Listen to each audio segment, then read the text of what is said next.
صل على محمد وآل محمد. رحم الله من قرأ الفاتحة. بسم الله الرحمن الرحيم. الحمد لله رب العالمين الرحمن الرحيم مالك يوم الدين. إياك نعبد وإياك نستعين. اهدنا الصراط المستقيم صراط الذين أنعمت عليهم غير المغضوب عليهم ولا الضالين.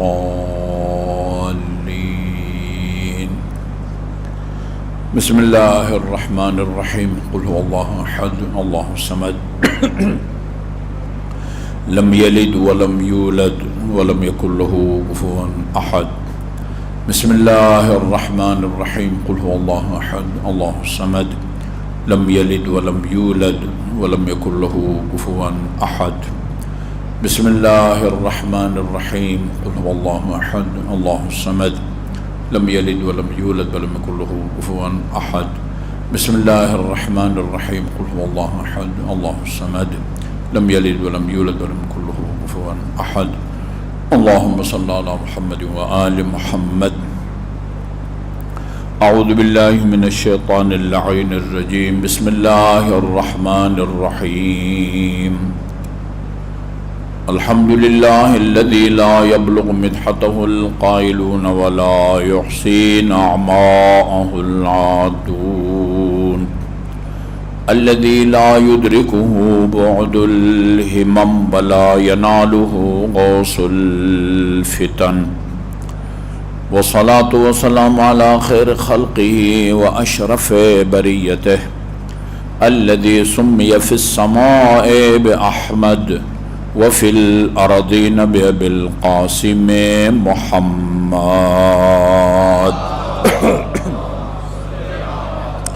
اللهم صل على محمد وآل محمد وعلى أهل بيته الطيبين الطاهرين الذين أذهب الله عنهم الرجس وطهرهم تطهيرا. اللهم صل على محمد وآل محمد واللعن الأبدي على أعدائهم أجمعين. أما بعد فقال الله الحكيم. بسم الله الرحمن الرحيم. إنك لعلى خلق عظيم. درود بھیجئے محمد وآل محمد پر. اللهم صل على محمد وآل محمد. مومنین کرام، صادق آل محمد علیہ الصلاۃ والسلام کا یہ فرمان آپ نے بہت دفعہ سنا ہوا ہے. میں خود آپ کو کئی مرتبہ سنا چکا ہوں. فرمایا رحم اللہ من احیا امرنا، جو ہمارے امر کا احیا کرے، اس کو زندہ رکھے، اس پر اللہ تعالیٰ اپنی رحمتیں نازل فرمائے. آپ سے پوچھا گیا وما احیاء امرکم، آپ کے امر کے احیاء کا مطلب کیا ہے؟ آپ کا امر کیا ہے اور اس کا احیاء، اس کو زندہ رکھنے کا کیا مطلب ہے؟ فرمایا اس کا مطلب یہ ہے کہ تم یعنی کسی کی محفل میں مجلس میں بیٹھ کے یا کتابوں کا مطالعہ کر کے ہماری تعلیمات کو حاصل کرو. ہماری تعلیمات کو، ائمہ اہل بیت کی تعمیل، وہ جو تعلیمات ہیں اس کے کئی ابواب ہیں، حصے ہیں. سب سے بنیادی ائمہ اہل بیت کی جو تعلیمات ہیں وہ عقائد ہیں، احکام ہیں، اخلاقیات ہیں. یہ بنیادی چیزیں ہیں. یا معتبر کتابوں کا مطالعہ کر کے ہمارے تعلیمات کو حاصل کرو، یا پھر اس طرح کی جو محافل اور مجالس ہیں جس نام سے بھی وہ منعقد ہوتی ہوں، سیمینار کے نام سے منعقد ہوتی ہوں یا کانفرنس کے نام سے منعقد ہوتی ہو، مجلس عزا، محفل میلاد، ان تمام میں اہل بیت اطہار کی تعلیمات کو بیان کیا جاتا ہے۔ ان ہماری تعلیمات کو حاصل کرو اور ان کو حاصل کر کے آگے ان کی تبلیغ کرو، لوگوں تک پہنچاؤ۔ جو شخص یہ عمل انجام دے، امام نے فرمایا ہے اللہ تعالیٰ اس پر اپنی رحمتوں کو نازل فرماتا ہے۔ یہ ہم سب کے سامنے ہے، یکم محرم سے لے کر اور 8 ربیع الاول تک مومنین کے تعاون سے یہ اہم فریضہ انجام پا رہا ہے، احیاء امر اہل بیت۔ ہماری دعا ہے، یعنی ان عزاداری کے آغاز سے لے کر اور آخر تک جن مومنین نے بھی ان مجالس کے انعقاد میں اپنا حصہ ڈالا ہے، ان کے عمل کو اللہ تعالیٰ اپنی بارگاہ میں قبول فرمائے۔ جن علماء کرام سے ہم آپ مستفید ہوئے، اللہ تعالیٰ ان کے اعمال کو بھی قبول فرمائے، اور آپ حضرات جو ان مجالس میں تشریف لائے اور ان تعلیمات کو سنا، خصوصاً امیر المومنین علیہ الصلاۃ والسلام کے فضائل کو سنا، اس لیے کہ رسول خدا کا فرمان ہے۔ اس طولانی حدیث کو شیعوں نے بھی اپنی کتابوں میں نقل کیا ہے، بڑے صف اول کے علماء کرام نے اس کو نقل کیا ہے۔ قاضی نور اللہ شستری جیسا بندہ اس حدیث کی روشنی میں اللہ تعالیٰ امیر المومنین علیہ الصلاۃ والسلام کے فضائل کو بیان کرنے والے خطیب کے گزشتہ اور آئندہ گناہوں کو بھی معاف فرماتا ہے، اور جو مومنین مجلس عزا میں یا محفل میلاد میں بیٹھ کے امیر المومنین کے فضائل کو سنتے ہیں ان کے گناہوں کو بھی بخشتا ہے، اور جو پڑھے لکھے ہیں اور وہ کتابوں میں امیر المومنین کے فضائل کو پڑھتے ہیں، ان کا مطالعہ کرتے ہیں، ان کے بھی گناہوں کو بخشتا ہے، اور جو تحریر کرتے ہیں۔ میں اکثر یہ عرض کرتا رہتا ہوں کہ اگر آپ کسی مجلس میں بیٹھے ہیں، محفل میلاد میں بیٹھے ہیں، اور پڑھنے والا کوئی مستند عالم دین ہے اور وہ آپ کو امیر المومنین کے صحیح فضائل سناتا ہے، چن کے پورے ملک سے ان خطبہ کو ہم بلانے کی کوشش کرتے ہیں جن کی گفتگو مستند ہوتی ہے، ان کی گفتگو ثقلین یعنی قرآن اور اہل بیت کے اقوال اور ان کے فرامین کی روشنی میں ہوتی ہے۔ انہوں نے آپ کے سامنے جو بھی یہ مستند علماء کرام امیر المومنین کے فضائل آپ کے سامنے بیان کرتے ہیں، ان کو نوٹ کریں۔ اس نوٹ کرنے کا فائدہ کیا ہوتا ہے؟ ایک تو نوٹ کرنے کا مقصد اپنے معلومات میں اضافہ کرنا ہے آپ نے، اس کے علاوہ جو فائدہ ہے وہ یہ ہے من کتب فضیلتا من فضائل علی، جو علی کی ایک فضیلت کو لکھے۔ یہ وہ جو ہے نا وائٹ بورڈ کے اوپر بھی جو ہے نا مثلا کوئی حدیث لکھ دی جاتی ہے جو امیر المومنین کے فضائل پر مشتمل ہو، یا آپ بینر بناتے ہیں ایام عزا میں یا امیر المومنین کی ولادت کے موقع پر کوئی ایک امیر المومنین کی فضیلت پر مشتمل حدیث لکھتے ہیں۔ یہ اپنے ساتھ آج کل موبائل ہیں، موبائلوں میں ڈائری میں من کتب فضیلتا من فضائل علی، جو اپنی ڈائری میں ایک امیر المومنین کی فضیلت بیان کرے، مثال کے طور پر لَأُعْتِيَنَّ الرَّائِيَةَ غَدًا رَجُلًا كَرَّارًا غَيْرَ فَرَّارٍ، جی بلکہ اس سے پہلے ہے لَأُعْتِيَنَّ الرَّائِيَةَ رَجُلًا يُحِبُّ اللَّهَ وَرَسُولَهُ وَيُحِبُّهُ اللَّهُ وَرَسُولُهُ، یہ علم کل اس کو دوں گا جو خدا اور رسول سے محبت کرتا ہوگا۔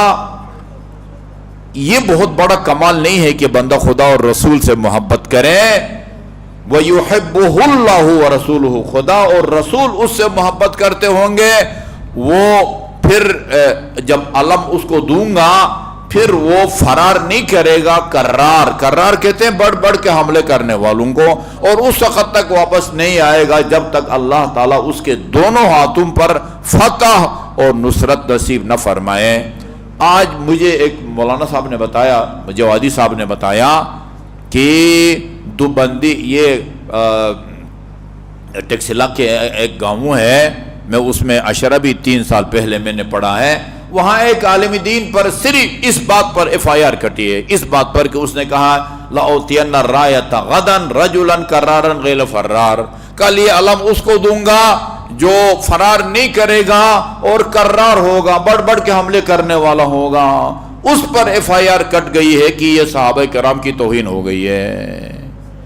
یعنی کل کو نام لینے سے بھی امیر المومنین کا FIR کٹے گی کہ بھئی صرف ان کا نام لیا ہے، بھائیوں کا نام نہیں لیا، ان کو نظر انداز کر دیا، یہ لو جی توہین ہو گئی۔ ہاں، یہ درخواست لے کے جائیں گے اور تھانوں میں جو بہادر بیٹھے ہوئے ہیں آگے، وہ ایک ان کو آنکھیں دکھائیں گے، وہ جو درخواست دیں گے اس کے خلاف FIR جو ہے نا وہ کٹ جاتی ہے۔ بھرپور، یہ تلگنگ کے قریب ایک جگہ ہے بھرپور، وہاں ایک خطیب پر اس لیے FIR کٹی ہے کہ اس نے کہیں کہا ہے بھئی حب علی رحمت اللہ، بغض علی لعنت اللہ، یہ تو رسول کا فرمان ہے، اس کا ترجمہ ہے، اس بیچارے پر FIR کٹی ہے۔ اچھا جی، اس کو تو توڑ مروڑ کے کوئی وہ توہین کے زمرے میں لاتا ہے تو تعجب نہیں ہوتا، سبیل لگانے پر بھی کٹ گئی ہے، پیاسوں کو کی پیاس بجھانے پر جو ہے نا وہ FIR کٹ گئی ہے۔ جی لکھیں من کتب فضیلۃ من فضائل علی، جو اپنی ڈائری میں آپ کے لیے یہ جملہ استعمال کرتا ہوں، ورنہ وہ جنہوں نے مفصل کتاب لکھی ہے، 10 جلدیں لکھی ہیں امیر المومنین کے فضائل میں، جی لم تزل الملائکۃ تستغفر لہ ما بقی منہ الرسم، جب اپنی لکھیں گے نا، جب اپنی ڈائری میں، رسول خدا نے فرمایا انا مدینۃ العلم وعلی بابھا، میں مدینے کا شہر ہوں، وہ حکمت کا شہر ہوں، علم کا شہر ہوں، اور علی اس کا دروازہ ہے۔ یہ اتنا سادہ جملہ نہیں ہے، انا مدینۃ العلم وعلی بابھا، اس کا کیا مطلب ہے؟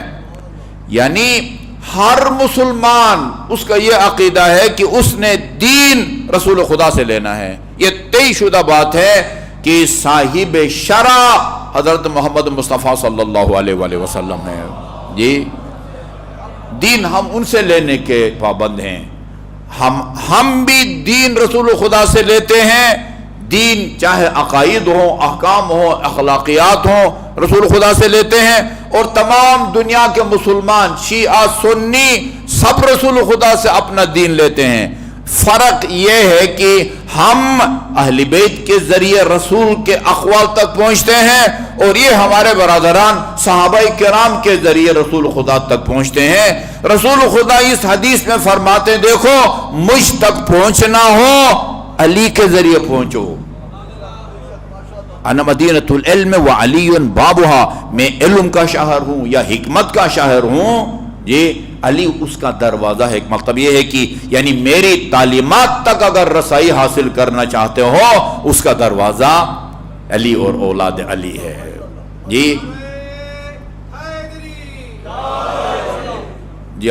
جن مومنین کرام نے بھی اب تک ان مجالس کے انعقاد میں تعاون کیا، پڑھنے والے اور سننے والوں کے اعمال کو اللہ تعالیٰ اپنے بارگاہ میں قبول فرمائے۔ لکھیں لم من کتب فضیلۃ من فضائل علی، جو علی کی ایک فضیلت لکھے گا، مستند فضیلت، اور میں شاید آئندہ مجالس میں ان آیات کو بیان کروں اگر کر سکا۔ سب سے مستند اور معتبر فضائل امیر المومنین کے وہ ہیں جن کو اللہ تعالیٰ نے اپنے کلام پاک میں بیان کیا ہے، اور یہ صرف ہمارا دعویٰ نہیں ہے، وہ ابن حجر ہیثمی کی جس نے خالصتاً ہمارے خلاف کتاب لکھی ہے، اس کے اندر وہ لکھتا ہے کہ وہ آیات جو بلا شرکت غیری صرف اور صرف امیر المومنین کے شان میں نازل ہوئی ہیں، ان کی تعداد 300 ہے۔ 300 آیات صرف علی کی شان میں نازل ہوئی ہے، اس میں حسنین شریفین شامل نہیں ہے، اس میں خاتون جنت شامل نہیں ہے، صرف علی کی شان میں نازل ہونے والی آیات وہ 300 ہیں۔ یہ اچھا فائدہ کیا ہوگا؟ یہ ایک فضیلت کو بھی اپنی ڈائری میں آپ تحریر کریں، محروم نہ ہو اس فیض سے۔ لم تزل الملائکۃ تستغفر له ما بقی منہ الرسم، جب تک آپ کی ڈائری میں لکھ کے اس کو پھر محفوظ بھی رکھو، اس کو ضائع نہ کرو، اس کو سیلاب سے اور پتہ نہیں نمی سے بچاؤ کہ کہیں اس کی تحریر مٹ نہ جائے، اس میں نقصان ہے۔ لم تزل الملائکۃ تستغفر له ما بقی منہ الرسم، جب تک اس تحریر کے آثار موجود ہیں، اللہ کے فرشتے اس ایک فضیلت لکھنے والے مومن کے لیے اللہ تعالیٰ سے طلب مغفرت کرتے رہتے ہیں۔ اگر آپ چاہتے ہیں کہ اللہ کی فرشتے آپ کے لیے طلب مغفرت کریں، خدا کی بارگاہ میں فرشتے آپ کے لیے طلب مغفرت کریں اور اللہ تعالیٰ ان کی دعا کو قبول نہ کرے آپ کے حق میں، یہ نہیں ہو سکتا۔ جی ایک مرتبہ باواز بلند درود ہے جی محمد وآل محمد پر، اللہم صلی علی محمد وآل محمد۔ رسول اسلام کے فرمان سے پتہ یہ چلتا ہے کہ ہمیں قبر میں روشنی کی ضرورت ہوگی، قبر میں نا، تاریخ قبر میں روشنی کی ضرورت ہوگی۔ وہ روشنی وہ ہمارے جو اعمال ہے نا یا اذکار، وہ یو پی ایس کا کام دیں گے، ہمارے اعمال سے وہاں روشنی پیدا ہوگی، بجلی پیدا ہوگی، نہ ادھر واپڑا کی بجلی ہوگی نہ آپ کے یو پی ایس کی بجلی ہوگی۔ قبر میں روشنی کی ضرورت ہوگی، پل صراط سے گزرتے وقت بھی آپ کو روشنی کی ضرورت ہوگی، اور عجیب بات یہ ہے کہ جنت پہنچنے کے بعد بھی آپ کو روشنی کی ضرورت ہوگی۔ کون سا عمل ہے جو ان تینوں مراحل میں روشنی اور نور کا کام دے؟ فرمایا استکثروا من الصلاۃ علیہ، رسول خدا نے فرمایا مجھ پر کثرت سے صلوات بھیجا کرو، فإنہا نور فی القبر، یہ قبر کی روشنی میں بھی، یہ قبر کی تاریکی میں بھی روشنی اور نور کا کام دے گی صلوات، پل صراط سے گزرتے وقت بھی اور جنت پہنچنے کے بعد بھی مجھ پر اور میری آل پر صلوات روشنی کا کام دے گی۔ بآواز بلند صلوات بھیج کے ان تینوں مقامات پر اپنے لیے روشنی پیدا کریں اور ان کو منور کریں۔ اللہم صلی علی محمد وآل محمد۔ ہمیں مدارس میں یہ بتایا جاتا ہے کہ دنیا میں مختلف علوم رائج ہیں، مختلف دینی مراکز میں، دانشگاہوں میں، علمی مراکز میں مختلف علوم پڑھائے جاتے ہیں۔ سب سے بہتر علم اس علم کو کہا جاتا ہے جس کا موضوع سب سے افضل اور بہتر ہو۔ موضوع اس کی میں علمی تعریف کر کے آپ کو الجھاتا نہیں ہوں۔ موضوع کا مطلب کیا ہے؟ اس علم کے موضوع کا مطلب یہ ہے کہ اس علم کے اول سے لے کر آخر تک جس چیز کے بارے میں بحث کی جاتی ہے وہ اس علم کا موضوع ہے۔ ایک کتاب لکھی ہے کسی موضوع پر، کسی مضمون پر، اس کے اول سے لے کر آخر تک جس چیز کے بارے میں اس علم میں بحث کی جاتی ہے وہ کیا ہے؟ وہ اس علم کا موضوع ہے۔ مثال دیتے ہیں طب، میڈیکل، ہیلوپیتھک، پتہ نہیں ایلوپیتھک، یونانی حکمت، ان تمام کا موضوع کیا ہے؟ کہتے ہیں انسانی بدن ہے، کیونکہ ان تمام میں انسانی بدن کے بارے میں بحث کی جاتی ہے۔ کون سی چیز انسانی بدن کے لیے فائدہ مند ہے، کون سی چیز انسانی بدن کے لیے وہ ہے نقصان دہ ہے، بدن بیمار ہو جائے تو اس کا علاج کیا ہے، کن چیزوں سے پرہیز کرنا چاہیے، کن چیزوں کو کم کھانا چاہیے، کون سی چیزیں ہیں کہ جن کو جتنی مرضی کھانا چاہو کھا سکتے ہو۔ کسی بھی علم کی اہمیت اور اس کی عظمت کو اگر جاننا چاہو تو یہ دیکھو کہ اس علم کا موضوع کیا ہے۔ اس دنیا میں سب سے افضل علم کلام ہے، علم کلام۔ آپ مجھے پتہ ہے کلام کا لفظ سن کے نوید صاحب، کلام کا مطلب کیا ہے؟ بولنا۔ یہ دیکھیں نا، کلام کا مطلب بولنا نہیں ہے۔ علم کلام سے مراد وہ علم نہیں ہے جہاں آپ کو بولنا سکھایا جاتا ہے۔ علم کلام سے مراد عقائد کا علم، جس میں سب سے پہلے اللہ تعالیٰ کی معرفت حاصل کی جاتی ہے، جس میں اللہ تعالیٰ کے صفات ثبوتیہ اور صفات سلبیہ کو بیان کیا جاتا ہے۔ کون کون سے صفات اللہ تعالیٰ کی شایع نشان ہیں، کن کن صفات کو اللہ تعالیٰ کی طرف منسوب کر سکتے ہیں۔ خدا عالم ہے، صفات ثبوتیہ ہے۔ خدا قادر ہے، صفات ثبوتیہ ہے۔ خدا حی ہے، زندہ ہے، یہ صفات ثبوتیہ ہے۔ خدا مدرک ہے، یہ صفات ثبوتیہ ہے۔ اس کو صفات ثبوتیہ کہتے ہیں۔ وہ صفات جن کو اللہ تعالیٰ کی طرف منسوب نہیں کر سکتے، دوسرے الفاظ میں خدا کی ذات جن سے پاک اور منزہ ہے، ان کو صفات سلبیہ کہا جاتا ہے۔ خدا کا جسم نہیں ہے، خدا کا بدن نہیں ہے۔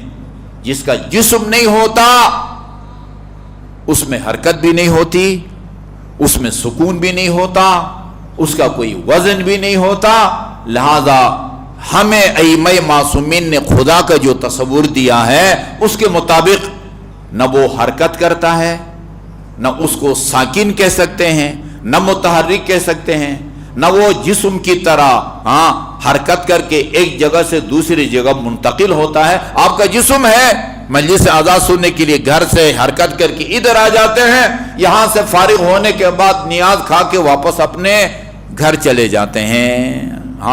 اللہ کا جسم نہیں ہے، وہ ایک جگہ سے دوسری جگہ حرکت نہیں کرتا۔ ہم اس حدیث کو خرافات کہتے ہیں، حدیث نہیں ہے، یہ رسول خدا پر الزام ہے۔ اللہ تعالیٰ فلان رات کو فلان جانور پر سوار ہو کے یہ آسمان دنیا پر اترتا ہے اور اتر کے لوگوں سے کہتا ہے بھائی میں آ گیا ہوں اوپر سے نیچے، جس کسی کی کوئی حاجت ہو پیش کرو، اس کو پورا کرنے کے لیے وہ تیار ہوں۔ خدا کا جسم نہیں ہے۔ اور ایک بہت بڑی غلط فہمی کا وہ ازالہ کرتا جاؤں، یہ کم از کم میں نے دیکھا یہ پنجاب کی حد تک ایک لفظ اس کو جب بولا جاتا ہے تو اس کا ایک معنی لیا جاتا ہے جو علمی لحاظ سے غلط ہے، وہ ہے وجود۔ میں نے بہت مجالس میں میرے سامنے جو قریب بیٹھے ہوئے ہوتے ہیں، جن کو میں سمجھدار اور پڑھا لکھا سمجھتا ہوں، ان سے جب میں پوچھتا ہوں تو کہتا ہوں وجود کا کیا مطلب ہے؟ وہ کہتے ہیں وجود کا مطلب جسم ہے۔ جسم ہے، یہ ہمارا جسم ہے۔ وجود کا مطلب جسم نہیں ہے۔ علمی لحاظ سے وجود کا مطلب یعنی جو معدوم نہ ہو، وجود رکھتا ہو۔ وجود کا مطلب ہستی۔ اللہ تعالیٰ وجود رکھتا ہے، یعنی وہ موجود ہے، وہ اللہ کے شریک کی طرح معدوم نہیں ہے، چونکہ خدا کا کوئی شریک نہیں ہے اس کائنات میں، لہذا اللہ موجود ہے۔ جو موجود ہو اس کے بارے میں کہتے ہیں یہ وجود رکھتا ہے۔ ہم سب بھی وجود رکھتے ہیں، اللہ تعالیٰ بھی وجود رکھتا ہے، رسول اور اہل بیت رسول بھی وجود رکھتے ہیں۔ ہم جسم رکھتے ہیں، اللہ کے علاوہ ہر کوئی جسم رکھتا ہے، لیکن اللہ تعالیٰ کا جسم نہیں ہے۔ جسم کس کو کہتے ہیں؟ جس میں لمبائی ہو، چوڑائی ہو، گہرائی ہو۔ وہ جس کا جسم ہو وہ جگہ کو گھیرتا ہے، وہ مکان کا محتاج ہوا کرتا ہے۔ اللہ کا چونکہ جسم نہیں ہے، لہذا نہ فرش اس کا مکان ہے، نہ عرش اس کا مکان ہے، نہ اس میں حرکت ہے، نہ سکون ہے، نہ وہ آتا جاتا ہے، نہ وہ وزنی ہے نہ ہلکا پھلکا ہے، یہ تمام کے تمام جسم کی خصوصیات ہیں۔ چونکہ خدا کا جسم نہیں ہے لہذا وہ تمام جسمانی خصوصیات سے پاک اور مبرہ ہے۔ ٹھیک ہے جی، تو سب سے افضل علم علم کلام یعنی عقائد کا علم، جس میں سب سے پہلے اللہ تعالیٰ کی معرفت حاصل کی جاتی ہے، اس کے صفات ثبوتیہ کو سمجھا جاتا ہے، اس کے صفات سلبیہ کو سمجھا جاتا ہے۔ یہ سب سے افضل علم ہے۔ کہتے ہیں اس کے بعد دوسرے نمبر پر جس علم کو زیادہ اہمیت حاصل ہے وہ علم اخلاق ہے۔ علم اخلاق، علم اخلاق کا موضوع کیا ہے؟ یہ جو آپ نے ابھی ایک معیار بتایا ہے جس کا موضوع زیادہ باعظمت ہو وہ علم بھی زیادہ باعظمت ہوتا ہے۔ خدا باعظمت ہے، عالم ہستی میں سب سے افضل اللہ تعالیٰ کی ذات ہے، لہذا جس علم میں اللہ کی معرفت حاصل کی جاتی ہے علم کلام وہ سب سے افضل ہے۔ دوسرے نمبر پر علم اخلاق ہے۔ علم اخلاق یہ کیوں سب سے افضل ہے؟ اس کا کیا موضوع ہے؟ علم اخلاق کا موضوع نفس انسانی ہے، نفس انسانی، اور نفس انسانی کی معرفت یہ خدا کی معرفت کا ذریعہ بنتی ہے۔ اس لیے علم کلام کے بعد دوسرے نمبر پر جس علم کو فضیلت حاصل ہے وہ علم اخلاق ہے، اس لیے کہ علم اخلاق میں نفس انسانی کے بارے میں بحث کی جاتی ہے، اور درجنوں روایات اس مضمون کی ہے، من عرف نفسہ فقد عرف ربہ، جس نے اپنے نفس کو پہچانا اس نے اپنے رب کو پہچانا۔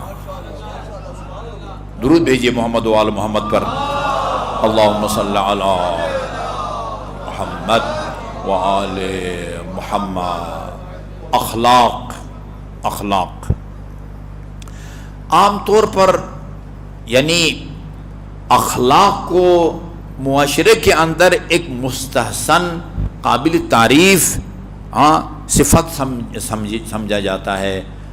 بہت کم لوگ متوجہ ہیں کہ یعنی جو اخلاقیات سے یعنی عاری ہو اور خالی ہو، صرف یہ نہیں کہ معاشرہ اس سے متنفر ہوتا ہے، معاشرے میں گھرانے میں اس کو جو ہے نا وہ کوئی عزت کے نگاہ سے نہیں دیکھا جاتا، نہیں، بد اخلاقی کے نتیجے میں انسان کو مرنے کے بعد سزا ملتی ہے۔ اب یہ آپ کا وقت ضائع نہیں کروں گا کہ با اخلاق کون ہوتا ہے اور بد اخلاق کون ہوتا ہے، یہ واضح چیز ہے، اس کو بیان کر کے میں آپ کا وقت ضائع نہیں کرتا۔ امام حسن مجتبی علیہ السلام سے ایک روایت ہے، اِنَّا، نوٹ کر لیجئے اس کو، اِنَّ احسن الحسن الاخلاق الحسن، یعنی راوی بھی امام حسن ہے اور فرماتے ہیں عن الحسن، امام حسن مجتبی سے یہ روایت منقول ہے، اِنَّ احسن الحسن الخلق الحسن، اچھے کاموں میں سب سے افضل کام وہ الخلق الحسن ہے، اچھے اخلاقات ہیں۔ میں نے عرض کیا صرف یہ نہیں کہ با اخلاق آدمی اس کی دنیا میں دوست زیادہ بنتے ہیں، ہر دل عزیز ہوتا ہے، جو بد اخلاق ہو لوگ اس سے نفرت کرتے ہیں، اس کے دوست کم بنتے ہیں، معاشرے میں اس کو عزت کی نگاہ سے نہیں دیکھا جاتا، نہیں، بد اخلاق کو باضابطہ اللہ تعالیٰ سزا دیتا ہے۔ یعنی اس صفت کی عظمت کے لیے اتنا کافی ہے کہ اللہ تعالیٰ نے ہمارے آخری نبی، جو ہماری روایات کے مطابق عالم ارواح میں نبیوں کا آدم سے لے کر عیسیٰ موسیٰ تک نبیوں کے مربی رہے، ان حضرت کے بہت سارے کمالات ہیں، آپ کا علم، آپ کا حلم، آپ کی سخاوت، آپ کی عبادت، اگر امیر المومنین کے فضائل آپ کے خیال میں کوئی شمار نہیں کر سکتا تو کیا رسول خدا کے فضائل کو کوئی شمار کر سکے گا؟ جی وہ تو علی کا بھی جو ہے نا وہ رسول ہے، وہ علی کا استاد ہے، یقیناً وہ پھر ایک الگ مسئلہ ہے۔ حکمت کا تقاضا یہ تھا کہ رسول خدا نے علی کے اتنے فضائل بیان کیے کہ جتنے فضائل اپنے بیان نہیں کیے، کیونکہ علی کی فضائل کو بیان کرنے کی ضرورت محسوس کرتے تھے اور اپنے فضائل کو بیان کرنے کی ضرورت محسوس نہیں کرتے تھے۔ اور اس کی حکمت ابھی آج وقت گزرنے کے ساتھ ساتھ جو ہے نا وہ سامنے آ رہی ہے۔ اتنے فضائل بیان کرنے کے بعد فرمایا ان اللہ جعل لأخی علی بن ابی طالب فضائل اللہ تحصى کثرتا، خدا نے میرے بھائی علی کو اتنے زیادہ فضائل سے نوازا ہے کہ کثرت کی وجہ سے ان کو کوئی گن نہیں سکتا، ان کا کوئی شمار نہیں کر سکتا۔ اس کے باوجود کتابیں بھری پڑی ہے علی کے فضائل سے۔ ابن ابی الحدید جیسا بندہ جو کٹر اہل سنت ہے، نہج البلاغہ کی شرح میں لکھتے ہیں میں اس ہستی کے کیا فضائل بیان کروں جس کے فضائل کو دوستوں نے موت کے خوف سے چھپایا، دشمن نے حسد کی وجہ سے چھپایا۔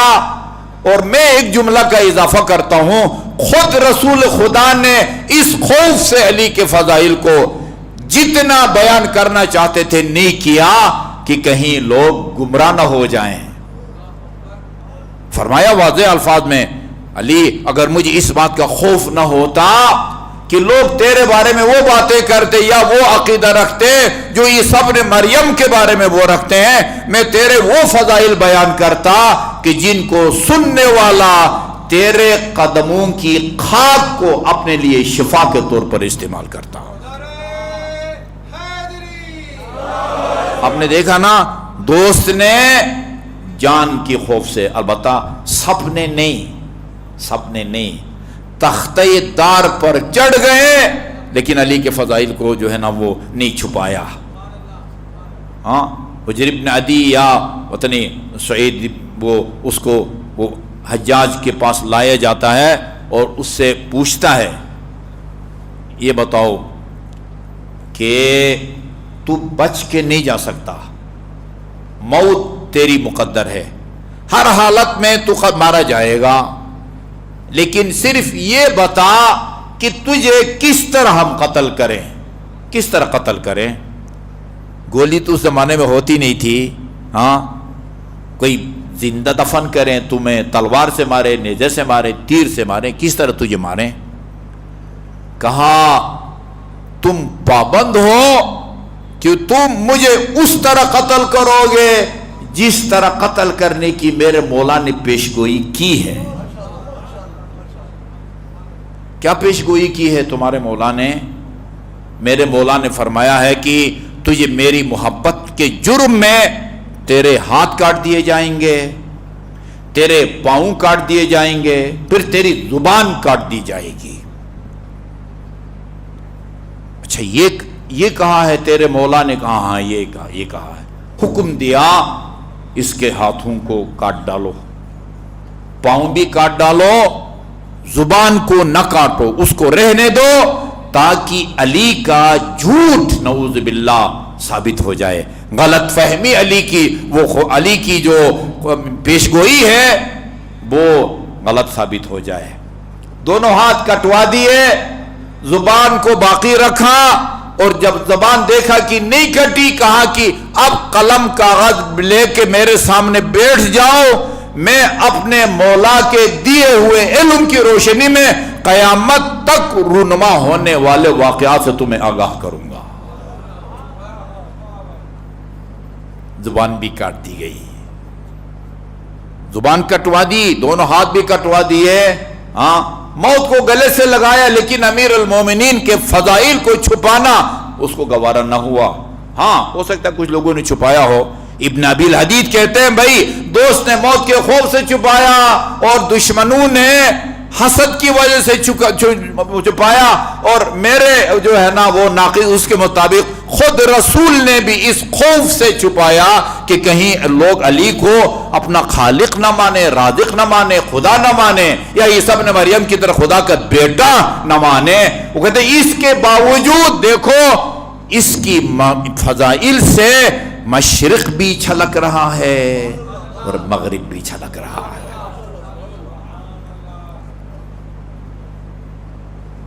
اچھا جی،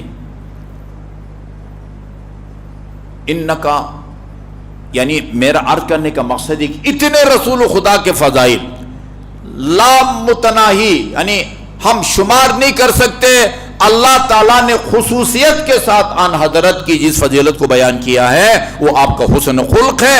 انک لعلی خلق عظیم، میرے حبیب تو خلق عظیم کا مالک ہے، خلق عظیم کا مالک ہے. اور میرے اور آپ کے چھٹے امام اور حجت خدا امام جعفر صادق علیہ الصلوۃ والسلام نے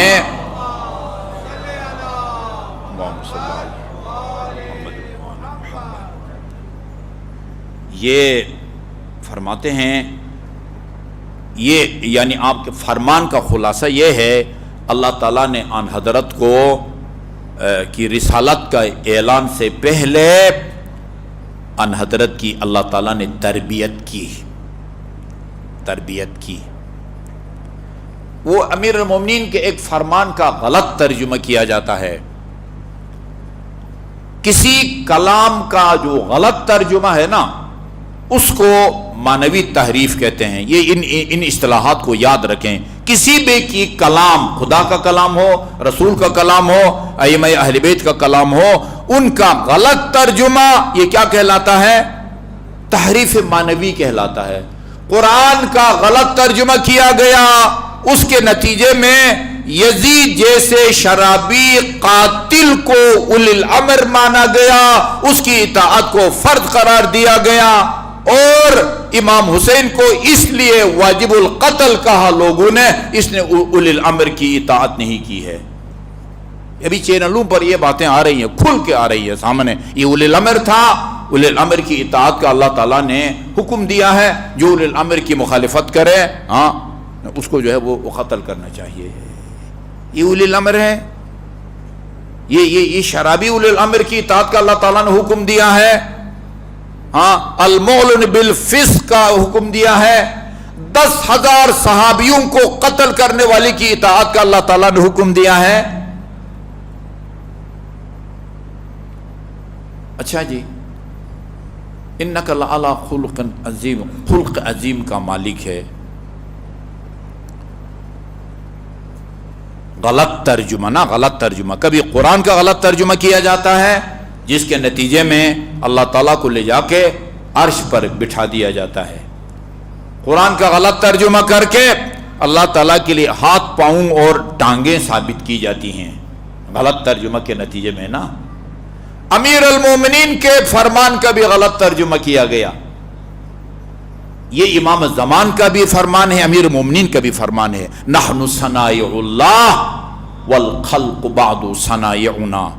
ہمارے بہت سارے غیر ذمہ دار اہل منبر نے اس امیر المومنین کے فرمان کا غلط ترجمہ کر کے بہت سارے لوگوں کو گمراہ کیا ہے. یعنی اگر آپ ڈکشنری میں چلے جائیں نا، اس کا وہی مطلب بنتا ہے جو اہل منبر اپنے سامعین کو بتاتے ہیں.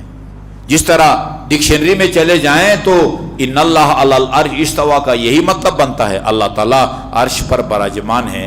لیکن یہ ترجمہ نہیں ہے، یہ غلط ہے، یہ تحریف ہے، تحریف ہے. اولی الامر کا مطلب یہی بنتا ہے تم میں سے جو حکمران ہو ان کی اطاعت کرو، تم میں سے جو حکمران ہیں ان کی اطاعت کرو. اچھا جی، وہ حکمران ہیں یہ جو ہمارے آج کل جو عبوری حکمران ہیں یا پکے حکمران، سارے حکمران ہیں. شرابی بھی حکمران ہے، کبابی بھی حکمران ہے. محرم سے نکاح کو جائز کرنے والا بھی جو ہے نا وہ حکمران ہے. یعنی لغت اور ڈکشنری کے اعتبار سے یہ سارے کے سارے حکمران ہیں. اسی طرح امیر المومنین کے کلام کا بھی غلط ترجمہ کیا گیا. نحن صنائع اللہ، ترجمہ یہ بنتا ہے، صنعت کہتے ہیں نا، صنعت کار، کارخانے بناتے ہیں، اس میں کپڑا بنتا ہے، برتن بنتے ہیں، پتہ نہیں پلاسٹک کی رسیاں بنتی ہے، مختلف کارخانوں مختلف صنعت کار. نحن صنائع اللہ، ہم اللہ کی مصنوع ہیں، بنائے گئے ہیں. والخلق بعد صنائعنا، ہماری خلقت کے بعد باقی مخلوقات، فرشتے ہوں، انبیاء ہوں، زمین ہو، آسمان ہو، مال مویشی ہو، درندے پرندے کیڑے مکوڑے، ان سب کو ہم نے پیدا کیا ہے، یہ ترجمہ کیا جاتا ہے۔ اچھا، جبکہ خدا قرآن میں فرماتا ہے اللہ خالق کل شیء، ہر شیء کا خالق اللہ تعالیٰ کی ذات ہے۔ پھر اس کا کیا مطلب ہے؟ اس کا کیا مطلب ہے؟ دنیا میں، آج کی دنیا میں نہج البلاغہ کے کئی زبانوں میں ترجمے ہوئے ہیں۔ اردو میں ترجمہ ہوا ہے، مفتی صاحب نے بھی ترجمہ کیا ہے، وہ ذیشان حیدر جوادی رحمت اللہ علیہ انہوں نے بھی ترجمہ کیا ہے، میرا خیال پشاور کے مولانا نجم الحسن کراروی کا بھی ترجمہ ہے، انگلش میں بھی ہے، گجراتی میں بھی ہے، فارسی میں بھی ہے۔ کسی نہج البلاغہ کے مترجم نے امیر المومنین کے فرمان کا یہ ترجمہ نہیں کیا کہ اللہ نے ہم کو پیدا کیا ہے، باقی ساری کائنات کو ہم نے پیدا کیا ہے۔ یہ صرف پاکستان کے گمراہ اور گمراہ کن اہل منبر نے یہ ترجمہ کیا ہے کہ اللہ تعالیٰ نے ہم کو پیدا کیا ہے اور ہم نے باقی کائنات کو پیدا کیا ہے۔ پھر اس کا کیا مطلب ہے؟ لغت و ڈکشنری کے حوالے سے یہ مطلب بنتا ہے۔ مفتی صاحب مرحوم، وہ ان کے وہ جو ترجمہ ہے تقریض کہتے ہیں، یعنی کسی کی کتاب کے مقدمے کوئی دوسرا بڑا عالم نہ اس کے لیے کوئی تعریفی جملے جو ہے نا وہ لکھتا ہے، اس کو تقریض کہتے ہیں۔ تقریض نقن صاحب نے، علی نقی نقوی رحمت اللہ علیہ، عربی کے صف اول کے شعراء میں ان کا شمار ہوتا ہے۔ ہندوستان لکھنؤ کے آدمی ہیں، عربی کے صف اول کے۔ الغدیر نے جہاں مختلف صدی کے شعراء کا کلام پیش کیا ہے غدیر کے بارے میں، وہاں نقن صاحب کے کلام کو بھی الغدیر کے اندر شامل کیا ہے انہوں نے رحمت اللہ علیہ۔ یہ انہوں نے نہج البلاغہ کے لیے تعریفی جملے لکھے ہیں نا، انہوں نے لکھا ہے کہ یہ مفتی صاحب کا ترجمہ پڑھ کے ایسا لگتا ہے جیسے حضرت علی اردو بول رہے ہیں۔ ان کا ترجمہ دیکھیں، کیا ترجمہ کیا ہے؟ نحن ثناء اللہ، ہم اللہ کے پروردہ ہیں، ہمیں تربیت خدا نے دی۔ والخلق، اس مراد وہی کارخانہ بنانا نہیں ہے، یعنی ادب سکھانا، تربیت دینا۔ نحن ثناء اللہ، ہم خدا کے پروردہ ہیں، ہمیں علم خدا نے دیا ہے۔ ہم اپنے مدارس میں جو کتابیں پڑھاتے ہیں عقائد کی، اس میں صاف صاف یہ بتایا جاتا ہے کہ کوئی تاریخ نہیں بتاتی کہ وہ ائمہ معصومین میں سے کوئی امام اس نے کسی مدرسے میں داخلہ لیا ہو اور کسی معلم سے جا کے استفادہ کیا ہو۔ 8 یا 9 سال کے عمر میں امام محمد تقی علیہ السلام فرماتے ہیں انی اعلم باصلاب الناس فی اصلابہم، میں لوگوں کی صلبوں میں جو ان کی نسلیں ہیں نا، کس کے ہاں بیٹا پیدا ہوگا اور کس کے ہاں بیٹی پیدا ہوگی، اور ہر شخص کے انجام کے بارے میں، انجام کے بارے میں کس کو پتا ہوتا ہے بھائی اس کا انجام کیا ہوگا؟ آخر میں وہ جو صفین میں علی کے لشکر میں تھے، کس کو پتا ہوتا ہے کہ کربلا میں جو ہے نا وہ عمر سعد کے لشکر میں ہوگا؟ فرماتے میں بتا سکتا ہوں تم میں سے کس کا انجام برا ہوگا، کس کا انجام وہ اچھا ہوگا۔ 9 سال کی عمر میں یہ اس طرح کی باتیں کس یونیورسٹی میں پڑھائی جاتی ہیں، کس اکیڈمی میں پڑھائی جاتی ہیں؟ اسی لیے ہم کہتے ہیں ان کا علم لدنی ہے، علم لدنی ہے، کسبی نہیں ہے، کہیں جا کے محنت کر کے شاگرد سے ڈانٹ کھا کے جو ہے نا وہ اپنا علم حاصل نہیں کرتے۔ نحن ثناء اللہ، ہماری تربیت، ہم خدا کے پروردہ ہیں، ہمارے پاس جو علم ہے خدا کا دیا ہوا ہے، باقی لوگوں کے پاس جو علم ہے وہ سارے ہمارے طفیلی ہیں، ہم نے ان کو دیا ہوا ہے۔ اب آئیے ان حضرت کے بارے امام جعفر صادق علیہ السلام کیا فرماتے ہیں؟ ان اللہ عز وجل ادب نبیہ، اللہ تعالیٰ نے،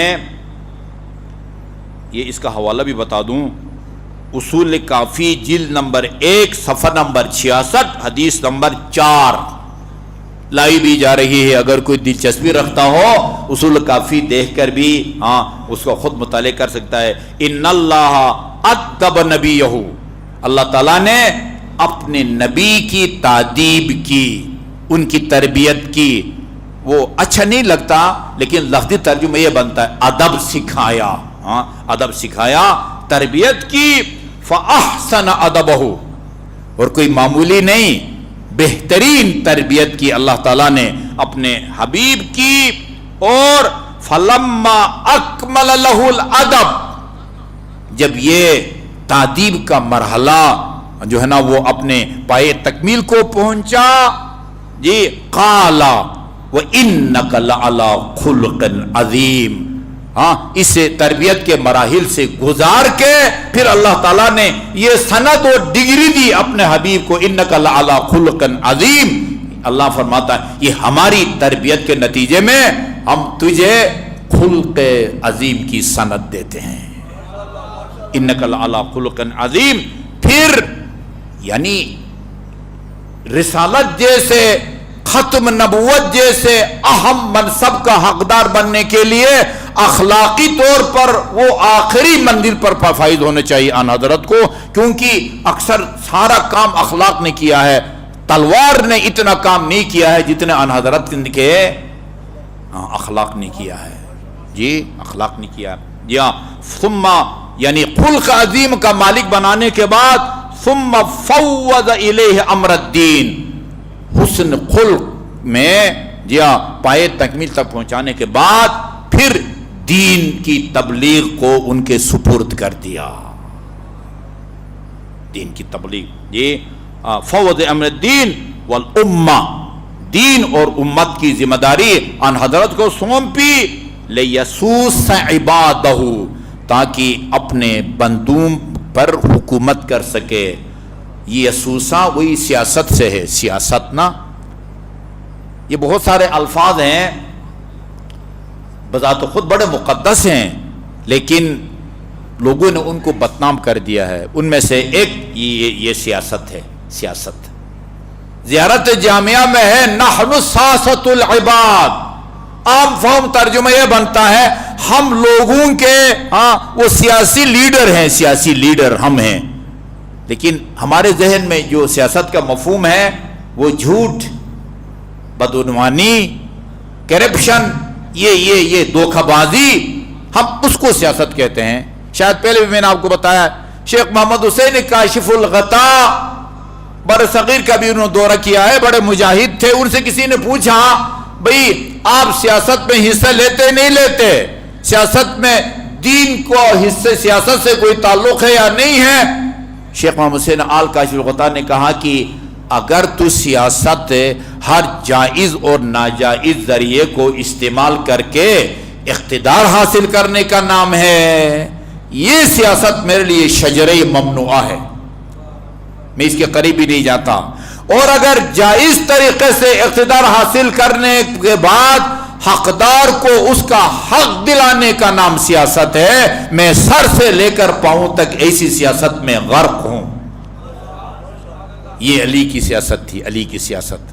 ہاں وہ اپنے جوتے کی مرمت کر رہے تھے نا، ابن عباس نے پوچھا، ابن عباس گزرا، حضرت علی نے اس سے پوچھا کہ ابن عباس یہ جو ٹانکے لگا رہا ہوں نا اپنے جوتے کو، اس کی کیا قیمت ہوگی؟ کیا مولا کوئی قیمت نہیں اس کا. پھر بھی بھائی 1 درہم 2 درہم کم از کم وہ سردی گرمی سے تو جو ہے نا یہ بچاتا ہے. کہا یہ 2-4 درہم ہوگی. فرمایا یہ جو تمہارا اقتدار ہے نا، میں اس کو اس جوتے کی قیمت دینے کے لیے تیار نہیں ہوں، مگر یہ کہ اقتدار کے ذریعے کسی حقدار کو اس کا حق دلایا جائے.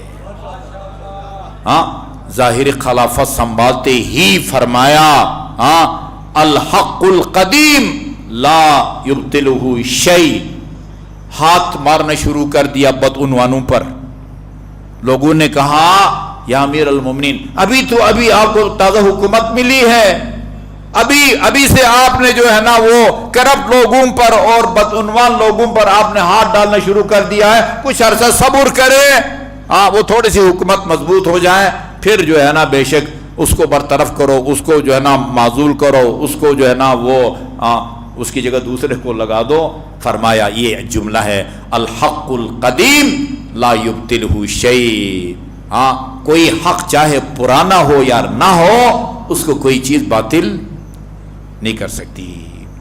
لوگوں کی سیاست، یہ دیکھیں لیسوس علی عبادہ، تاکہ خدا کے بندوں میں سیاست کر سکیں، رسول خدا کے بندوں میں سیاست کر سکیں، یہ والی سیاست نہیں، وہ سیاست جس کے نتیجے میں مظلوم کو اس کا حق دلایا جائے، ہاں ظالم کی گردن مروڑ کے اس سے مظلوم کا حق لے کے مظلوم کو دلایا جائے، یہ وہ سیاست ہے کہ جس میں کاشف الغطا غرق تھے۔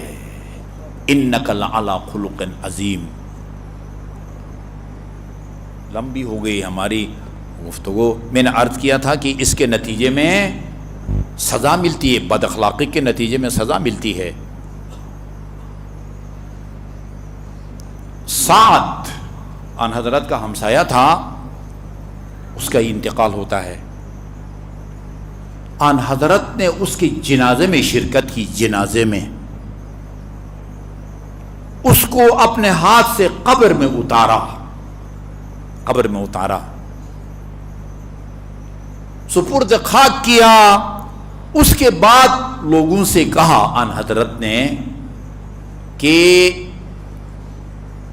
تم تو نہیں دیکھ رہے تھے، میں دیکھ رہا تھا کہ اللہ تعالیٰ نے اس سعد کے جنازے میں شرکت کے لیے جبرائیل امین کی قیادت میں ایک روایت کے مطابق 70,000 اور دوسری روایت کے مطابق 90,000 فرشتوں کو اس کے تشییع جنازہ میں شرکت کے لیے بھیجا اللہ تعالیٰ نے۔ اچھا، رسول خدا فرماتے ہیں میں نے جبرائیل سے پوچھا، یہ اللہ تعالیٰ کی جو ہے نا کسی سے کوئی پارٹی بازی نہیں ہے، جس کام یا ذکر کی وجہ سے اللہ تعالیٰ نے کم از کم 70,000 فرشتوں کو سعد کے جنازہ میں شرکت کے لیے بھیجا ہے، وہ کام اگر میں آپ بھی کریں نا، ہمارے جنازے میں بھی اللہ تعالیٰ فرشتوں کو بھیجے گا، ادھر کوئی پارٹی بازی نہیں ہے۔ جبرائیل سے پوچھا یہ کیا کرتا تھا زندگی میں؟ جواب دیا جبرائیل نے لقراءتہ سورۃ التوحید جالسا وقاعدا ذاہبا وجائیا راکبا وماشیا۔ یا رسول اللہ، یہ اس لیے اللہ تعالیٰ نے فرشتوں کو اس کی جنازہ میں شرکت کے لیے بھیجا ہے، یہ ہر وقت بیٹھا ہوا ہوتا، کھڑا ہوتا، کہیں جا رہا ہوتا، واپس گھر آ رہا ہوتا، سوار ہو کے جا رہا ہوتا یا پیدل آ رہا ہوتا، جا رہا ہوتا، ہر وقت اس کی زبان پر سورہ قل ہو اللہ کی تلاوت جاری رہتی تھی، سورہ قل ہو اللہ۔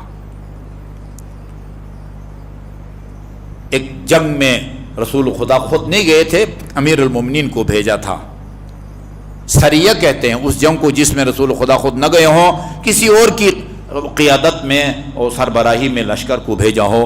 جب واپس آیا نہیں یہ لشکر، کچھ لوگوں نے آن حضرت نے پوچھا کہ بھئی یہ علی کی قیادت یا کمان کیسا رہا؟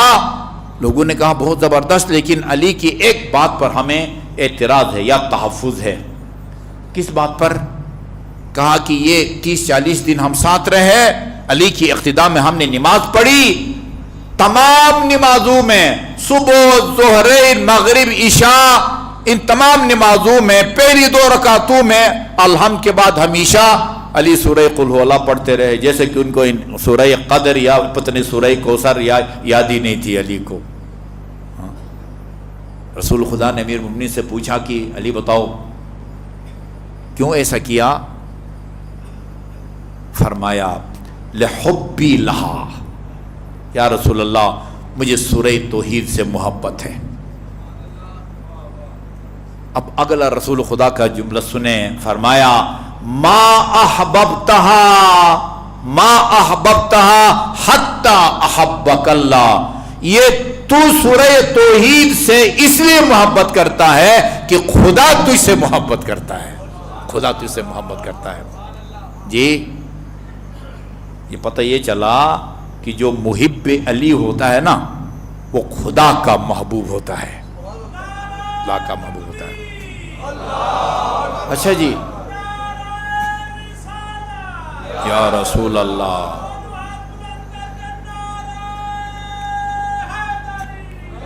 اچھا جو بات میں آپ کو کرنے لگا تھا، یعنی حسن خلق کا مالک، ہاں یہ نہیں کہ صرف دنیا میں اس کی عزت کی جاتی ہے، ہر دل عزیز ہوتا ہے، اور بد اخلاق آدمی اس کے دوست بھی کم بنتے ہیں، معاشروں سے نفرت، نہیں، سزا ملتی ہے اس کو۔ یہی ساتھ جس کے جنازے میں فرشتوں نے شرکت کی، وہ دفن کے بعد رسول خدا اس کے گھر گئے، والدہ کو، مجھے نہیں معلوم، خدا بہتر جانتا ہے، باپ مر گیا تھا یا پتہ نہیں دوسرے شہر میں تھا، ماں سے جا کے تعزیت کی، تعزیت کے لیے اس کے گھر گئے، ماں نے رسول خدا کے سامنے کہا ابشر بالجنہ یا سعد، سعد بیٹے تجھے جنت کی بشارت اور مبارکبادی ہو۔ رسول خدا نے فرمایا تجھے کیسے پتہ چل گیا کہ وہ جنت پہنچ گیا ہے؟ فون کیا ہے وہاں جا کے؟ کہا یا رسول اللہ، جس کی جنازے میں رسول خدا نے شرکت کی ہو، اپنے دست مبارک سے قبر میں اتارا ہو، وہ جنت نہیں تو اور کہاں جا سکتا ہے؟ یہ سبق آموز جملہ یہ ہے۔ فرمایا ٹھیک ہے، انجام کے طور پر ضرور جائے گا، لیکن چونکہ اس کا رویہ برتاؤ اہل خانہ کے ساتھ، بیوی کے ساتھ، والدین کے ساتھ، بھائیوں کے ساتھ اچھا نہیں تھا، اخلاقی طور پر ٹھیک نہیں تھا، لہذا ابھی اور اسی وقت وہ عذاب قبر میں مبتلا ہے۔ بد اخلاقی کا یہ نتیجہ نکلتا ہے۔ بات اخلاق کی ہو رہی ہے، تاریخوں کا تقاضا تو یہ نہیں ہے، لیکن اخلاق کی بات ہو رہی ہے۔ ہاں، سب سے زیادہ رسول خدا کی جس کو خدا نے فرمایا انک علی خلق عظیم، کئی برس 40 سال تک تربیت کے بعد خلق عظیم کے مالک ہونے کی سند دی، اس کائنات میں سب سے زیادہ جو رسول کے اخلاق کا مشابہ تھا، وہ ہم شکل پیغمبر حضرت علی اکبر علیہ السلام تھے۔ ہم شکل پیغمبر رخصت کر رہے ہیں اپنے بیٹے کو امام حسین، اور اشقیاء کی طرف روانہ کر کے ایک جملہ کہا، اللہم اشہد علی ہؤلاء القوم، خدایا گواہ رہنا، لقد برد الیہم غلام اشبہ الناس برسول اللہ خلقا و خلقا و منطقا، اس جفاکار قوم کی طرف میرا وہ جوان جا رہا ہے جو گفتار میں، کردار میں، شکل و صورت میں تیرا نبی جیسا ہے، تیرے نبی سے شباہت رکھتا ہے۔ بعض علماء کرام نے اس جملے پر تبصرہ کیا ہے، وہ کہتے ہیں معصوم 14 ہیں، مگر اس جملے سے پتہ یہ چلتا ہے کہ وہ اس مقام پر فائز ہے، وہ صفات پائی جاتی ہیں اس میں جو ایک معصوم میں پائی جاتی ہیں، یعنی اخلاق میں، کردار میں رسول کا مشابہ کا مطلب یہ ہے کہ جس طرح رسول گناہوں سے پاک ہے، کردار اس کا صاف ہے، یہ بچہ بھی ہے۔ وَكُنَّا إِذَا اشْتَقْنَا إِلَى زِيَارَةِ رَسُولِ اللَّهِ نَظَرْنَا إِلَيْهِ، خدایا ہم جب بھی رسول خدا کی چہرے کی زیارت کرنا چاہتے تھے، اسی جوان کے چہرے کو دیکھ لیا کرتے تھے، گویا آج سے ہم رسول اللہ کی زیارت کے محروم ہو گئے ہیں۔ عزادارو، یہ جوان گیا، لڑا، جہاد کیا، اور زخمی حالت میں، تھوڑا سا تصور کریں، عاشور کے دن یہ جنگ ہو رہی ہے، جہاد ہو رہا ہے، 7 تاریخ سے پانی بند ہیں، روایات میں ملتا ہے جفت الاوانی والقرب، اہل بیت کے گھر میں، خیموں میں جتنے برتن تھے، جتنے مشکیزیں تھے، سارے کے سارے خشک ہو گئے تھے۔ 3 دن تک گرمی کے موسم میں اگر کسی کو پانی نہیں ملتا، اس کو کتنی پیاس لگتی ہے، اور اگر کوئی گرمی میں جا کے لڑے اور اس کے بدن سے خون نکلے، اس کو کتنی پیاس لگتی ہے، اس کا آپ اندازہ نہیں لگ سکتے ہیں۔ اس کی کیا کیفیت ہوتی ہے، اس کیفیت کو ہم شکل پیغمبر نے خود بیان کیا ہے۔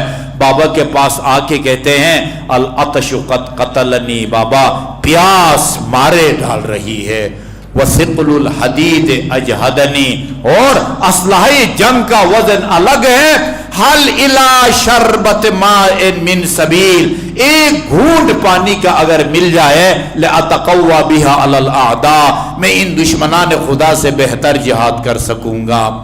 ہاں ذرا سوچئے، ہاں علماء کلام نے لکھا ہے، یہ سوال اٹھایا ہے، اکبر کو پتہ تھا خیموں میں پانی نہیں ہے، 7 تاریخ میں سارے برتن خشک ہیں، تمام مشکیزیں بھی خوش ہیں، حسین کو بھی پتہ تھا، پھر کیا وجہ ہے یہ جاننے کے باوجود کہ تمام مشکیزیں خالی ہیں، کیوں بابا سے پانی مانگا؟ کہتے ہیں کہ یہ اکبر نے اس لیے مانگا، زندگی میں بچپن میں کئی دفعہ ایسا ہوا، موسم کا پھل کا موسم نہیں ہوتا تھا، انگور کا موسم نہیں ہوتا تھا، انار کا موسم نہیں ہوتا تھا، بابا سے جب مانگتے تھے بطور معجزہ پھل منگوا کے بیٹے کو دیتے تھے، اس خیال سے فرمایا حل الی شربت ماء من سبیل، کہ شاید بطور معجزہ ہاں کوئی جنت سے پھل منگوا کے، ہاں وہ جنگل سے وہ جنت سے پانی منگوا کے دیں، قطرہ پانی کا۔ لیکن امام نے فرمایا بیٹے اکبر ذرا اپنی زبان بابا کی زبان پر رکھ کے دیکھو، ایک لمحہ کے لیے رکھا اور یہ کہہ کے فوراً زبان نکال دی، ہاں ابتا لسانو کا ایبس من لسانی، آپ کی زبان تو میری زبان سے بھی زیادہ خشک لگتی ہے آزاد۔ ہاں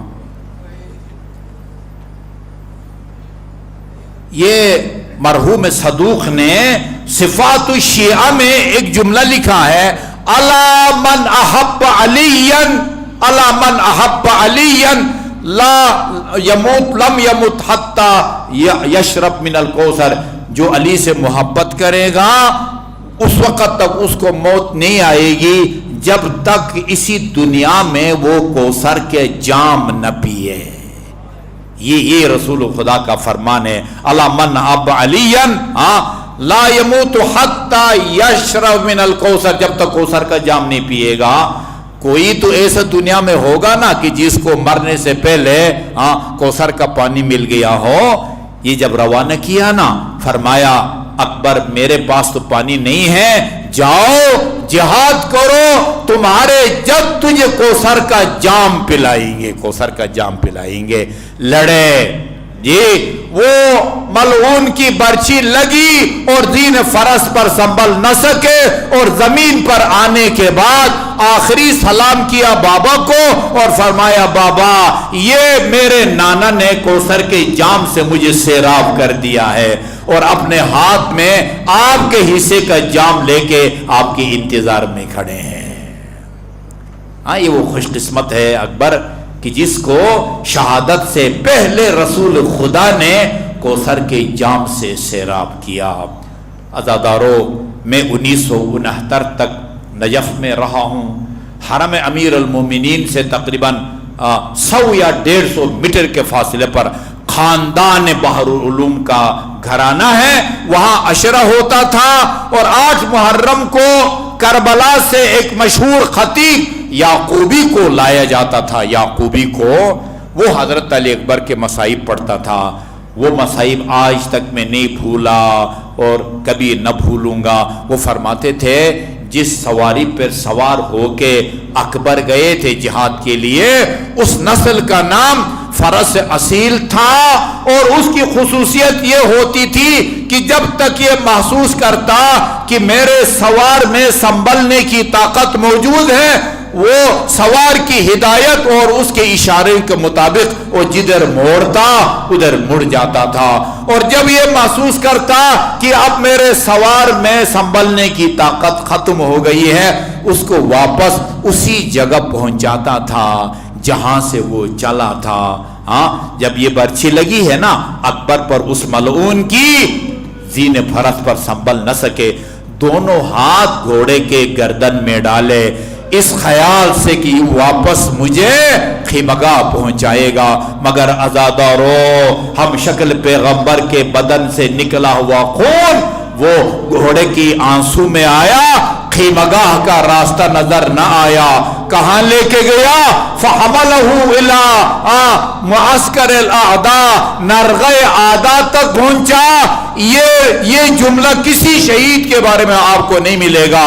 فقطعوہ اربا اربا، تلواریں لے کے آگے بڑھے اور اکبر کے نازنین بدن کے وہ ٹکڑے ٹکڑے کر دیے۔